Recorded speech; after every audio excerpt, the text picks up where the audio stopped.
My name is Eric, and I'd like to welcome you to Vibes Coffee.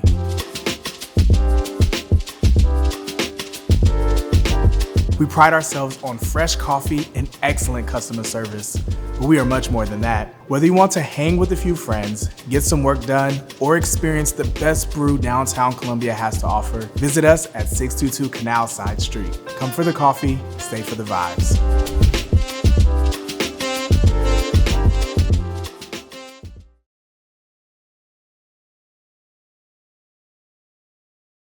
Years old, and you know at 12 years old, the kids don't like understand that. Yeah. They gonna trash you. Oh, you pole, your mama this, your mama that, and I ain't trying to get kicked out of school because I'm gonna.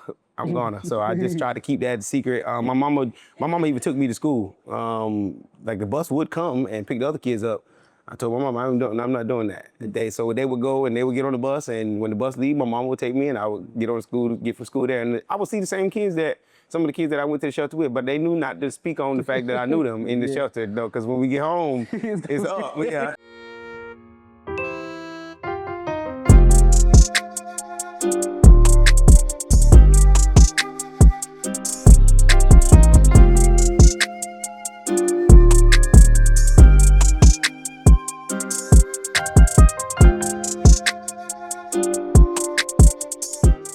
Welcome back to another episode of the Shift Podcast. I'm super excited to be sitting in front of you in your houses, in your cars, wherever you are. Today's episode is sponsored by Bob's Coffee, 622 Canal Side Street, Columbia, South Carolina, where coffees and conversations and vibes are all happening in the same place. Today, I have another episode to where I get to talk about another big time person in Columbia making a big time impact at this very given moment. But I want to take you through the different irony events that has shaped him to who he is today.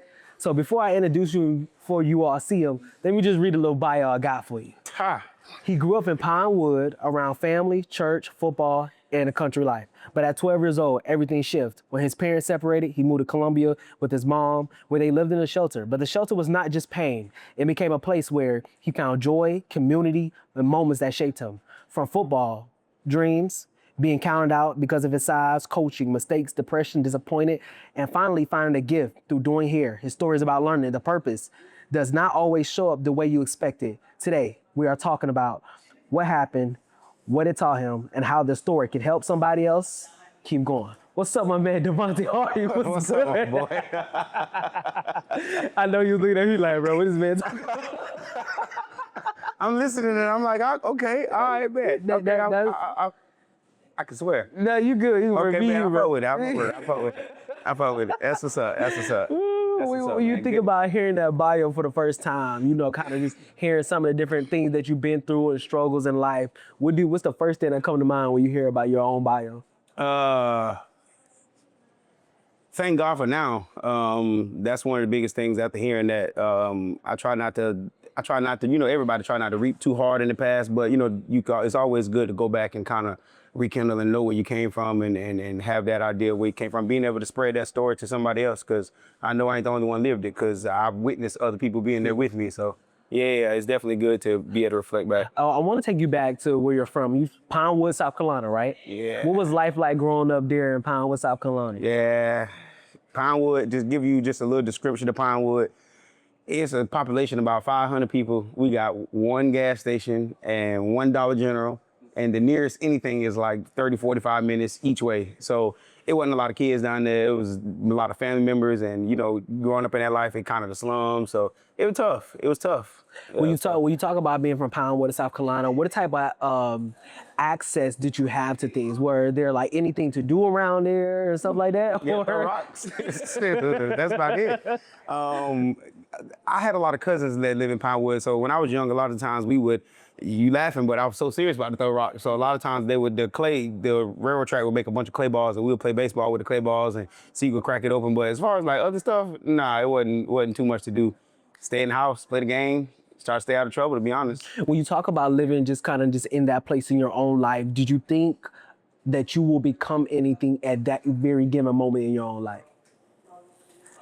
How did you see yourself in that area of life? Now that you say that, like, as a kid, I can't remember saying, like, while I was in Pinewood, that oh, I want to do this. Oh, I want to do that. I think it's because the environment didn't really provide a lot to want to do. You know what I'm saying? So I think the change was necessary. It was needed unknowingly. So You talked about being both your parents kind of living in the house, your mom, your dad, and also being around your grandma. What was that family dynamic like early on in Poundwood? my grandmama grew up in the church, so that's kind of where that church fashion come from. She didn't really play. She made sure we was there every Sunday. Me and my brother, my sister. My parents, they were kind of like the silly type of parents. Like they were jokey and party outside. They were young, I feel like, but we were all together for the first little while, so it was cool for the first little while. When you talk about that, just kind of growing together, being in Poundwood, not having nothing to do, what was the family dynamic like? Did you all struggle, or how was life then at that early age? My dad drove truck for like, I'm 29. He drove truck. He's still driving truck. So shoot, 28 years. My dad had been driving truck, and that kind of was his thing to get out of the struggle. He went to end up going to the military. I mean the Navy, then Job Corps, and then started driving truck. So that kind of was what kind of held our family up for a little while. So. My mama really didn't work because it was, four of us. So she kind of stayed home, made sure we was good. But my dad was the one that kind of made sure, back then anyway, made sure that. Early on in my life, when I look at different things, I look at how my daddy moved and how my mom moved, and it kind of almost built indirectly the mindset of who I am trying to become and who I am becoming. Do you think your mindset of what you've seen early on at that given age in your life created a mindset for you now? Or do you feel like you had to flip-flop and switch your mindset as you got older? I feel like it created it, but I didn't realize it until I got older. I feel like the seed was planted then, but the flower didn't grow till later on in life. For me to kind of be able to look back and be like, okay, these were some of the mistakes my dad made. I ain't trying to do that, whether it was a parent or as an adult. Same thing with my mom, because neither one of them was perfect. So I definitely try to, not just with them, I try to live off anybody mistake. I mean, you can learn from a fool, so yeah. For sure. When you talk about being from a small place, and eventually we're gonna get into the process of you moving. Yeah. You are now. I'm gonna flash kind of who you are. You do dreads. You do a lot of different famous people dreads in and around Colombia, and all this thing. I guess. I guess. But being from a small place, but also end up making it, or making a lot of money, or doing something that you finally love, what would you say to somebody in that season of their life to get out of a small place and get to where they want to go in life? I feel like once you're born and you're raised enough to be able to make your own decisions, you gotta be able to like start acting upon them. I think a lot of times back in the day, we would have those thoughts about what we want to do, we're gonna do it, and then we don't really act upon it. I think the difference now is I started acting upon wanting to be better. So. Did I answer that question right? No, you did. Okay, all right, bet. Because as I was talking, I'm like, wait a minute, you didn't even answer the question. All right. At 12 years old, your parents separated and you ended up moving to Columbia, South Carolina. What was that season like for you during that time? Well, they separated at 4. At 4. Yeah, they got back together and then separated again at 12. Okay. So the second time, I think, because the first time I was young, I ain't, you know what I'm saying? But that second time I was a little older, so me and my daddy had kind of grew a little relationship. And as a kid, you don't really know what's going on behind the scenes with the parents or why they got going on, what they going on. You just kind of, whichever parent you end up with, you kind of go with what they say. So back then, it drew a little hate in the heart a little bit, towards a little resent towards my dad. But I think the older I got and the more I could put my own interpretation of each one of their lives and try to bring it together, it kind of made me understand and forgive them a little more. So we cool now. We definitely got a great When you talk about that, do you think kind of seeing your parents separated, you trying to figure out, what one parent possibly did to the other, or that parent this, or why they separated, kind of affect you, like, in how you see your friendships, your relationships, and life like that? No, I won't say that because, like I said, I think what it did was allow me to start putting everybody's lives into different perspectives. Because I feel like that's really what it is. You might think this carpet is black, I might think it's green, but that don't mean it ain't a carpet. You know what I'm saying? Like I feel like everybody got a story, and I feel like they deserve to kind of, instead of being judged by their story before they get to speak on it. So I think that's one thing that kind of taught me, because my dad's story, my mom's story, completely different, night and day. But if you understand each one of the persons individually, then it made the story make sense. So what do you think what is the biggest thing that you learned in your life in that season of your life? Just kind of like, being separate from two different parents. What is the biggest thing that you think you learned in that your season? I had to be a man a little faster. I have sisters. So my older brother, he kind of ran off. He older, going, ran the streets or whatever. But so it was just me and my older sisters and my niece. So, and although I was young, in my mind, it made me feel like I got to be a man faster. So I think it just kind of made me grow up with like faster responsibilities. With my dad not being there in the house as much. I ain't gonna say he wasn't there, but physically in the home as much. I think it made me had to grow up faster. And stop me, we can go another direction at any given point. Do you think just in that season of your life, how was it trying to become a man faster, or not being able to live as a kid early on? Do you think you was able to live as a kid early on? That shelter was like Neverland. I ain't gonna lie. Being in, before going in, and I know this kind of a shift a little bit, but before going in the shelter, it was a little traumatic moment that I'll touch on later on, and I didn't really want to go. I thought it was gonna be bad. I didn't want the kids to be in there. They're gonna talk about me at school, about how that shit be. And when I got in there, it was complete opposite. It was like me and like 8 other boys. I think we were all maybe 4 or 5 years apart, but it was cool. A bunch of other kids. And so I think being in there with all the other kids, I did get that childhood, but once we moved out of our own house to our own, then that's when I started to have to go those responsibilities as far as watching my sister and my mama go to work. I had to be home and do this, do that. So it was cool. It was cool because I was a little older then. Maybe I was getting in about 15, 16 then, so it wasn't as bad as it may seem. Well, when you talk about being in a shelter, I know you was like, it was kind of like Neverland. Yeah. To some people that was kind of raised in a shelter, they thought it was very traumatized. Yeah. How was it so much of Neverland? Was it kind of like, the opportunity to be a kid and be around other kids? I think it was because I'm from Pinewood. Because the type of people that were in the shelter were similar people that were from Pinewood. Yeah. So I kind of understood their lives. And when I say Neverland, I compare it to like the things that the shelter had to offer. For example, like I told you before Christmas, you wrote whatever you wrote down on that paper, they were on big old box, maybe the size of that table, clothes, toys, you wrote on that list, it's in that damn box. So that was one thing, and I'm a fat kid, so I'm always down there in the pantry, and the pantry was at the bottom. They had a basement. Every Tuesday they bring food, they load it up, and every Tuesday I'm unload that motherfucker, taking it upstairs. So yeah, that was clutch for me, and then the different clothes. So being from Pinewood, I think kind of helped that. If I came from like upscale life, I think it would have been definitely a downshift, but I was kind of still on the life I was already living, so yeah. You said nobody really knew because it was nobody's business. Why did you choose to keep being in the shelter so private at that season in your life? Because I was 12 years old, and at 12 years old, the kids don't like understand that. Yeah. They gonna trash you. Oh, you pole, your mama this, your mama that, and I ain't trying to get kicked out of school because I'm gonna. So I just tried to keep that secret. My mama even took me to school. Like the bus would come and pick the other kids up. I told my mama, I'm not doing that. So they would go and they would get on the bus, and when the bus leave, my mama would take me and I would get from school there. And I would see the same kids some of the kids that I went to the shelter with, but they knew not to speak on the fact that I knew them in the shelter, though, because when we get home, it's up. Yeah, it's up. Yeah, you can tell them that I don't want them to know about me. No, yeah. What can people learn from your story about not judging someone's life based upon what they see from the outside? All it takes is one mistake to shift everything. You can literally be living a clean slate, a great life, and one little nick in the road can literally shift everything. And to judge somebody on that one moment in life and dismiss everything else they've done or been through or accomplished I just feel like it's just, we ain't God. You know what I'm saying? We leave that up to God. So that's how I feel about that. You, at this given season, like, you living in shelter, and, as life go on, you're in high school and you're officer lineman, that kick step is very important for you, my guy. When did football start becoming serious for you?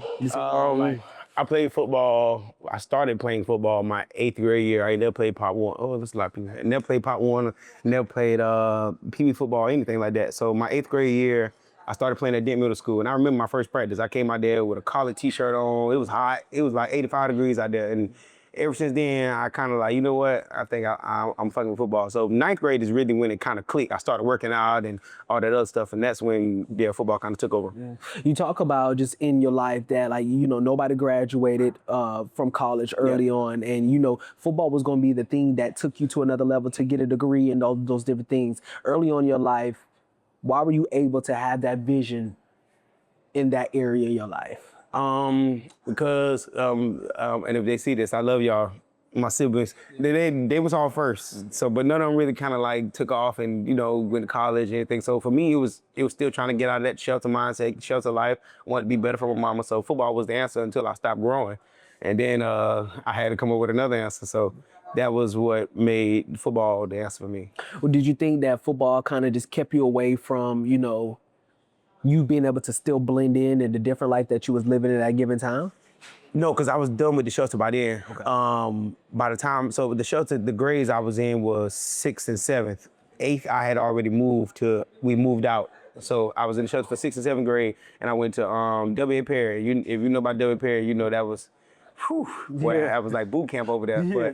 But I did those 2 years, and then by 8th grade, I moved out. And so I don't think, not that particular way. Yeah. When you talk about your living situation, that season of your life, do you think that you were still living a hard life, or you felt like you was living better than what you was because you was once living in a shelter?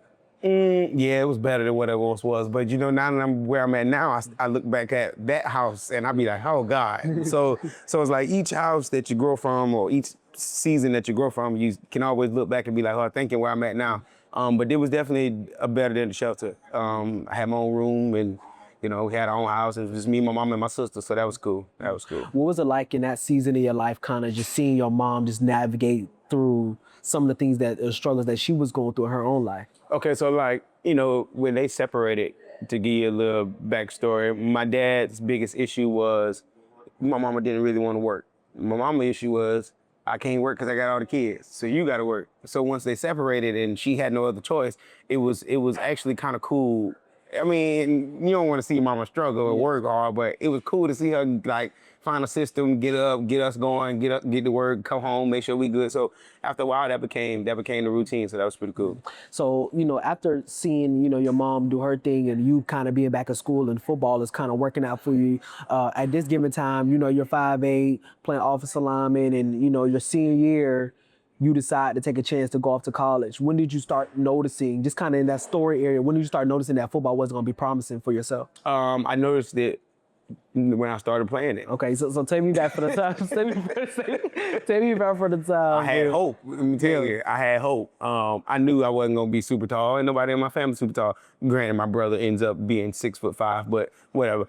I knew I wasn't going to be super tall, so I just always wanted to try to tap into the players that was small. So back then when I was playing, it was Jeff Saturday was a short center in the NFL, and Jason Kelsey was a short center in the NFL. So people like that kind of kept me hope.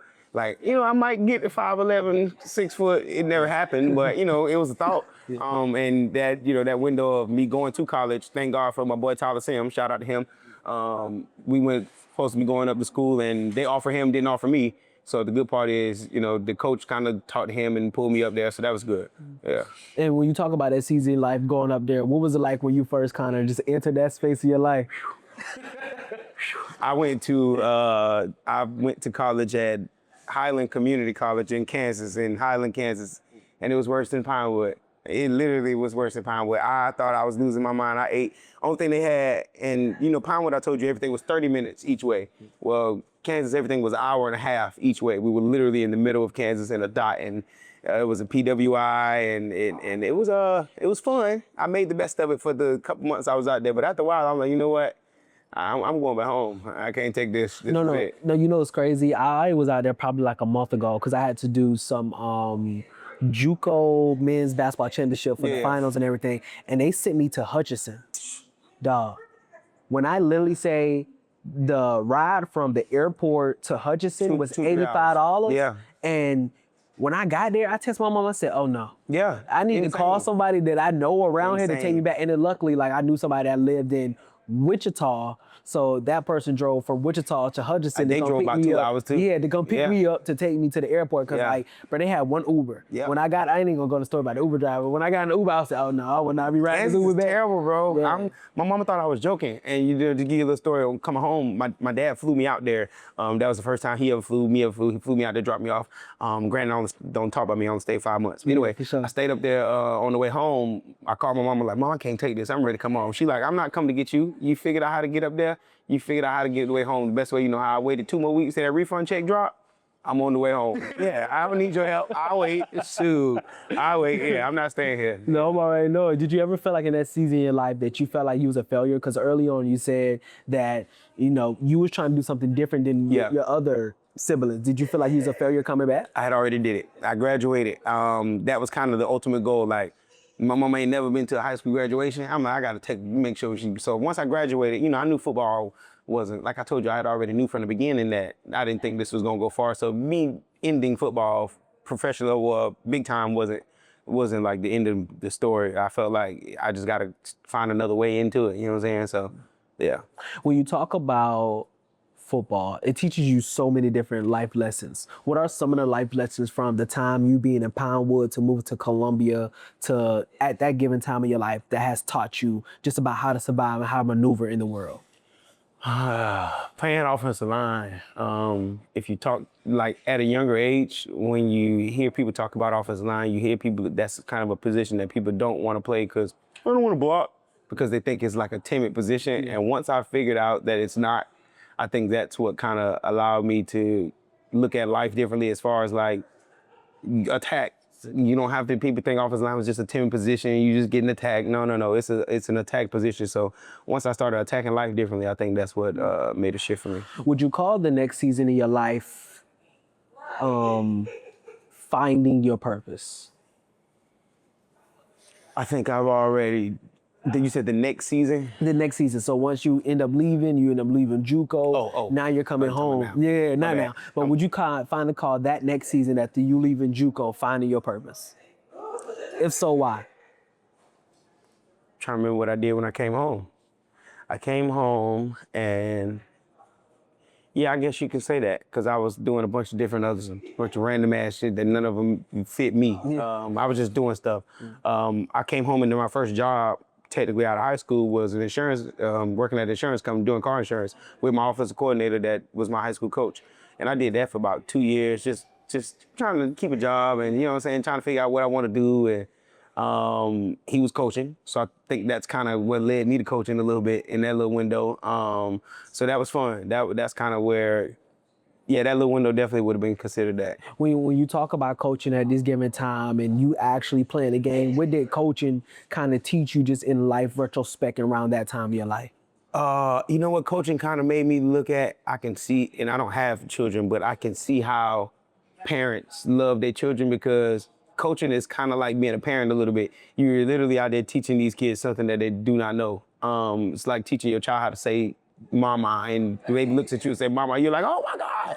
So it's the same thing. You go out there and tell them to make a right lateral lead step, and they do it and do it right in a game, and it's a success. You feel that same way. So that's what kind of like, I think that's what kind of did it. When you talk about coaching, how often did coaching make you look yourself in the mirror and say, you know, what I'm doing is what I'm being called to do, or what I'm doing is like, I like the adrenaline of what comes from it, but this is not who I am as a person? I don't think I think football is a sport. And I think when we allowed it to become who we are, and that's when we made a mistake, because it's just like playing jacks in the sand. You know, luckily for the people that made it careers, they made it careers, but I try not to like let it be who I am, because, or I try not to let anything I do, even I do hair now, and I try not to let that be who I am, because I feel like if today or tomorrow I break my finger and I can't do that no more, I figure out something else to do. So yeah. Do you think that football was your identity at some given time in your life? Yeah, that's what a lot of people kind of know me for, whether it was playing or because I was actually pretty good, or whether it was coaching because I actually knew what the hell I was talking about. And so I think that definitely for that early part of my life from you know, 15, 16 up to maybe 18, 19 was definitely what I was known for. So how do you separate your identity of who you're trying to become and who you are to being attached to football for so long? How do you separate those different identities and just in that season of your life? You don't.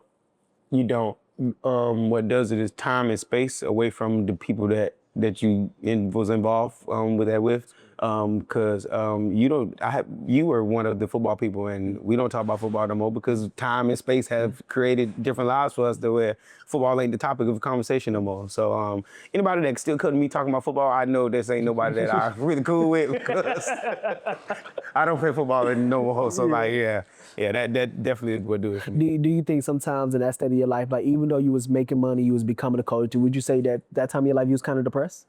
Of trying to figure that space out of your life of something that you because I thought that was it. I thought that was it. I was ain't it was because we can sit down any day and get on piece of paper and mentally I know football, so like that became definitely something that I was big on to try to like make it to the next level. But you know, I wanna go back 4 years after you coaching, another shift happened in your life. You went to jail.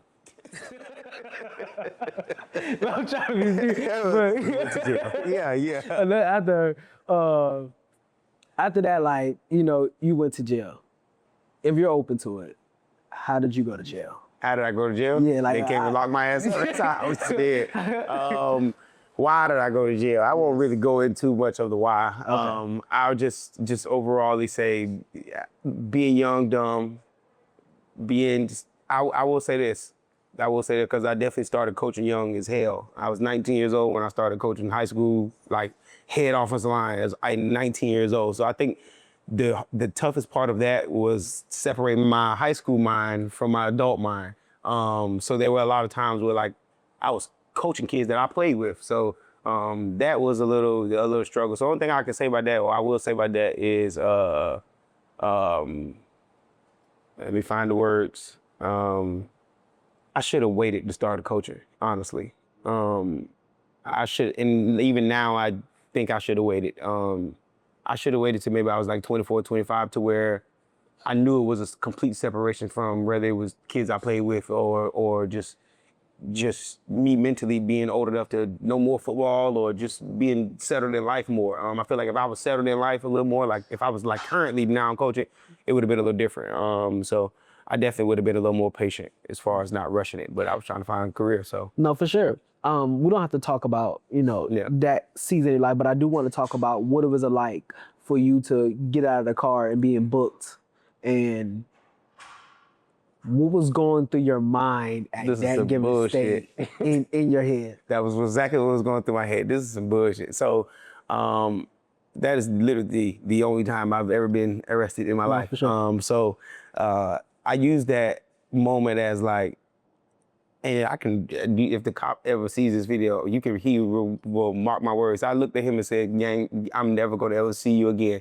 He like, "Man, don't never say it like that." I said, No. I'm never gonna ever see you again. If it comes up to me, I'm never getting arrested again. I ain't never been arrested again. So sitting in that car like this, pent up, and they offering you that wet bologna cheese sandwich, it just kind of shook something in my mind. Like, yeah, this ain't never been life and going to be life for me. So it definitely made me come home and make a change. I want to take this moment slow, just because I want people to see the mindset that shifted when you went into that place and why it shifted. When you got booked and you sat down and those doors closed.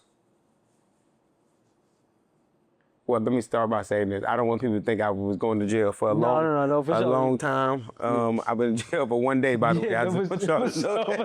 But this is a I don't need space people to where, think he's a prisoner. No, for sure. No, you wasn't in prison. You wasn't in prison. But this is a time and space where, when you did, those doors closed. Yeah. And did you feel like that you was never getting out, or did you feel like that you was going to be stuck for the rest of your life? No, at that given moment? because they told me I was getting out. Oh, they told you just getting out at the same time you went? Yes. So what happened, I went into jail on a Friday.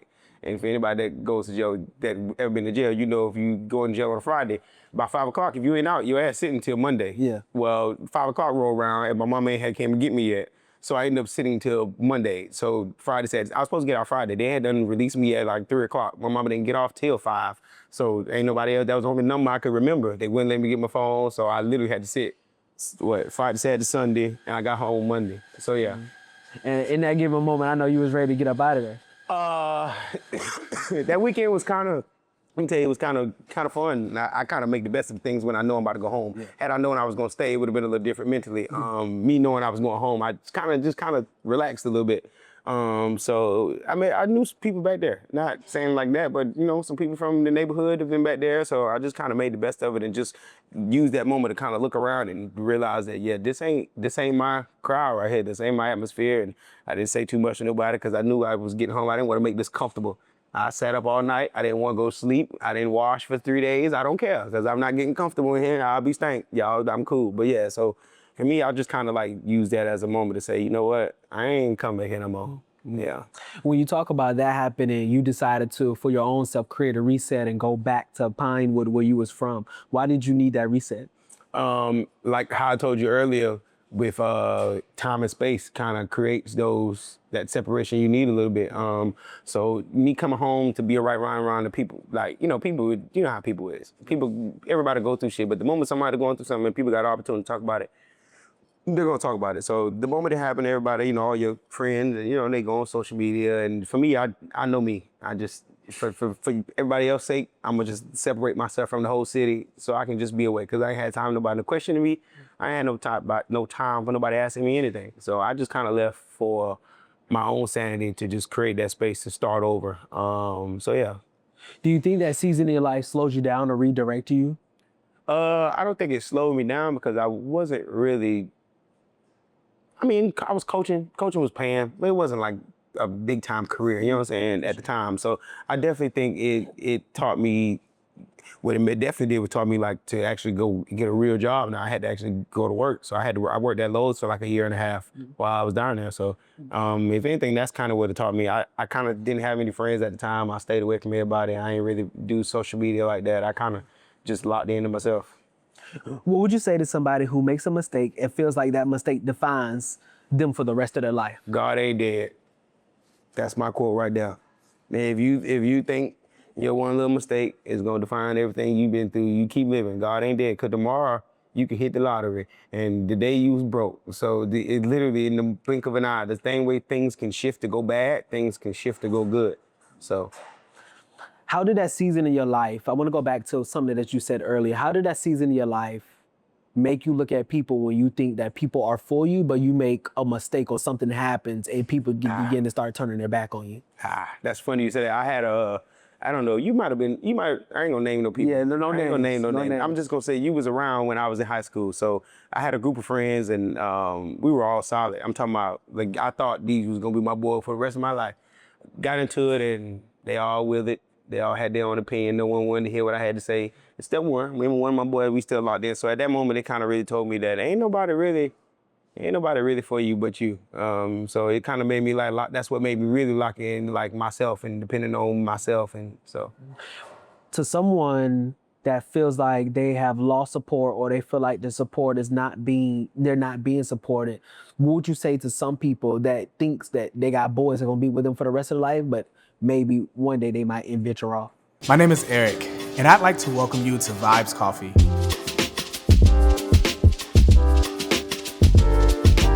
We pride ourselves on fresh coffee and excellent customer service, but we are much more than that. Whether you want to hang with a few friends, get some work done, or experience the best brew downtown Columbia has to offer, visit us at 622 Canal Side Street. Come for the coffee, stay for the vibes.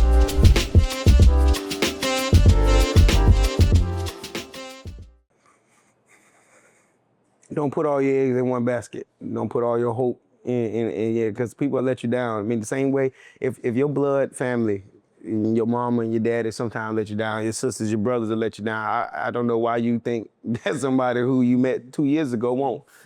So don't put all your hopes and eggs in one basket. Yeah. I want to show you something that I believe that, you know, you going to jail for a couple of days was the redirection to your life. Because when you went back to Pinewood, you ended up getting a job, but it was also the one thing where you almost kickstarted your career because someone told you to go do it. What happened? Well, that was after I got back to Columbia. So I stayed in Pinewood for a little while, maybe a year and a half, and then when I came back to Columbia, I got a roommate, me and my boy Dwight from high school, and I stayed with him for a while, and I was doing my own hair because the stylist that I was going to was in Sumter, which is close to Pinewood. So me being up here, I had to start doing my own hair and figuring it out, and I got good at it because we wanted the hair to look bad. So Jaden Brunson, shout out to him, asked me to do his hair one time, and I told him no for about 3-4 days. And then he bought me $50, and I said, "Come on, sit down right here, my boy." I did it, and he went off, and the people he got the job, and they saw it, and they like, "Oh, who did your hair?" And they asked him about me, and they came in, and I worked at Advanced Auto Parts once I moved back up here, and I kind of used that as my avenue to branch out and stuff. So people started seeing my hair, and my manager and them started coming to me, and from there it just kind of took off like wildfire. When you begin to start doing people here and things begin to start taking off for you, do you think that like, okay, maybe this is something that I like to do? I don't like doing hair today. I didn't like doing it then. I'm being honest, perfectly honest with you. I ain't never liked doing hair. I fell in love with the people. I think that's what started doing it for me. It was less of what I was actually doing and more so the conversations that I was hearing from the people and trying to make people better, helping their lives. And I think it was kind of like that kind of thing from football I was pulling, the help that I was trying to do. So I think that's what really did it for me. Don't get me wrong. I love my job. I'm good at it, but that ain't what keep me going. You know what I'm saying? The actual, like, the joy of doing it doesn't keep me going. It's the joy of the people that I like. So do you feel like this is something that you will be doing for, quite some time? This is it. This is the hay in the barn right here. This is it. Are you open to creating, multiple different shops? Yeah, so this is the career. We just gonna go down different lanes from it. As far as your own shop and the travel stylist and maybe I'm gonna get my barber license one day, and I'm gonna add a bunch of different things to the loctician. But that's the base right there. We ain't changing this thing up no more. That's it. I got a question. Yep. When you look back at Pinewood, you look at the shelter, playing football, going to jail, doing hair. When you look in the mirror now, like, what do you see as a person with inside your own self? At all of that, in all of those things you name, I was always a good person. I think that's what made all of those easy. I think that's what made all of those successful. The intentions was always pure in any and everything I did. So I think that's what made each one of those things good, because football and hair has nothing to do with each other. I ain't never went to hair school. I ain't never took no class. It just kind of was a natural talent. What is the biggest lesson your journey could teach someone who feels like their life does not make sense right now? Biggest lesson to teach someone who lives feel like it doesn't make sense. So there was a time point in your life where you was going through different things and things was happening around you. You were like, I don't know this is my purpose. I don't know this thing that I really want to do. Yeah. Like, who would you say to them? Just keep going. So this really goes back to I'll say this to the parents. I challenge the parents more when the kids are younger to put them in more besides just sports. Because I think as African Americans, we do that and make that like the kids' way out. And there's so many other things that we can be out there that the kids can be good at, whether it's music or acting or, sports is one of them. But I think that if you put them in more as when they're young, they'll naturally grow up and want to do more different things when they're older. So, yeah. Do you wish sometimes that you kind of did more things early on in life? Yeah. I did, like I said, I started football late. So it became, because I started it so late, and it became a love for it. It became like a grasping love. I didn't have no grasp on anything else, you know what I'm saying? So I hooked on to football and never let it go. So, yeah. When you look at yourself now of everything that you've been through, do you see what you're getting ready to build to be one of the biggest in Colombia? Yeah, man. And you know what? That just happened. And I think my cousin be getting on me about being humble, like with the whole athletes and all. They just happened. And today I just did a brand new athlete and didn't know it. And it's literally every day it's just happening. And for me, it's a humbling experience. And I think all of them, whether the regular clients or you and the professionals, I thank everybody, because I could have been, still at Advanced Auto Parts. So I appreciate y'all. Yeah. we talk about these different, we're not going to name their names because, the paperwork ain't going to do it. Yeah. But we talk about some of the big athletes that, you do, and you being viral on TikTok, you having a lot of big following on TikTok, how are you able to just be so humble at times, just knowing that like this is just a person, I think because that's when you lose yourself, when you're not humble. And I think another thing that helped is although I have those athletes now and they're big time now, they weren't when I met them. Some of them went high school, some of them didn't even have locks. I started some of their locks. So I saw them, a lot of them from kids and where they kind of grew up. And for the ones that came along the way with time, I realized that they just want to be people. They don't want to be treated like superstars. It's cool. They know they got to take all the pictures and stuff. But outside of that, when I'm doing the hair, I try not to bring up what they do in sports and stuff like that, because I don't know nothing about basketball, so that don't really be my concern. So I think that's what helps me just be humble, because I try to treat them like how I would treat anybody that I meet in the streets. Yeah. How are you able to constantly build a connection, or what are ways you are able to constantly build a connection with people that sit in your chair to let them know that, like, not only am I doing your hair good, I could walk you through your problems. We could talk about you could be a regular human in it. Yeah.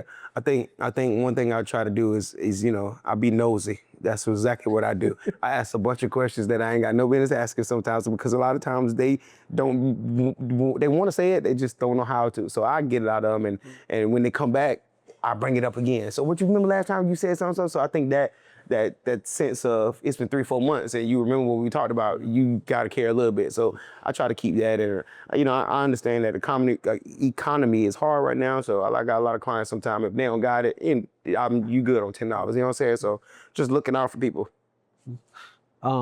I want you to be able to shout all your socials out, your TikToks, your platform, and how tell the service that you do and how people are able to find you in Columbia, South Carolina. All right, that's my camera right there. Yeah, that's your okay, camera right cool. there. So my name is Devontae Hardy. Y'all can find me on Instagram and TikTok at Tough Locks.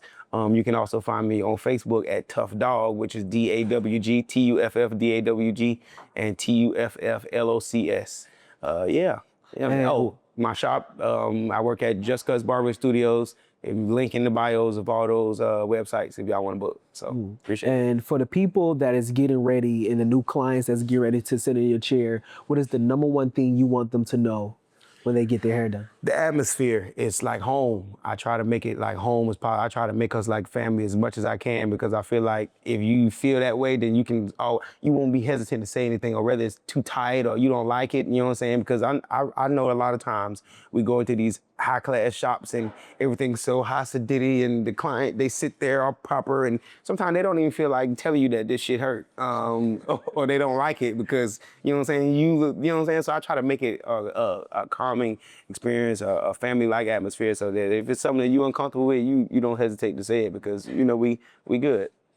Well, I just want to tell you, I thank you for just coming onto this platform and like sharing your story and just talking about, the different journeys to get to where you are. And I just really pray and hope that like what you building is getting ready to take off. I hope so. I truly think I believe that you can do it. Yeah. I mean, even when you come talk about you twisting it, like, some of your viewers be like, how the heck you twisting that fast? And everything just kind of work out in your favor. Time, man. I've been doing it 6 years. 6 years. I started doing locks in 2020. So maybe by year 3 is when that speed started to kick in. Now it work in my favor. So.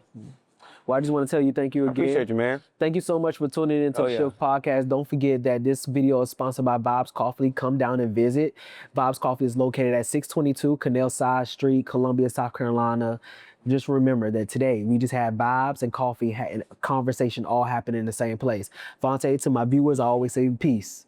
Peace. Peace. Cut. That's it, my boy. That'll do it. My name is Eric, and I'd like to welcome you to Vibes Coffee.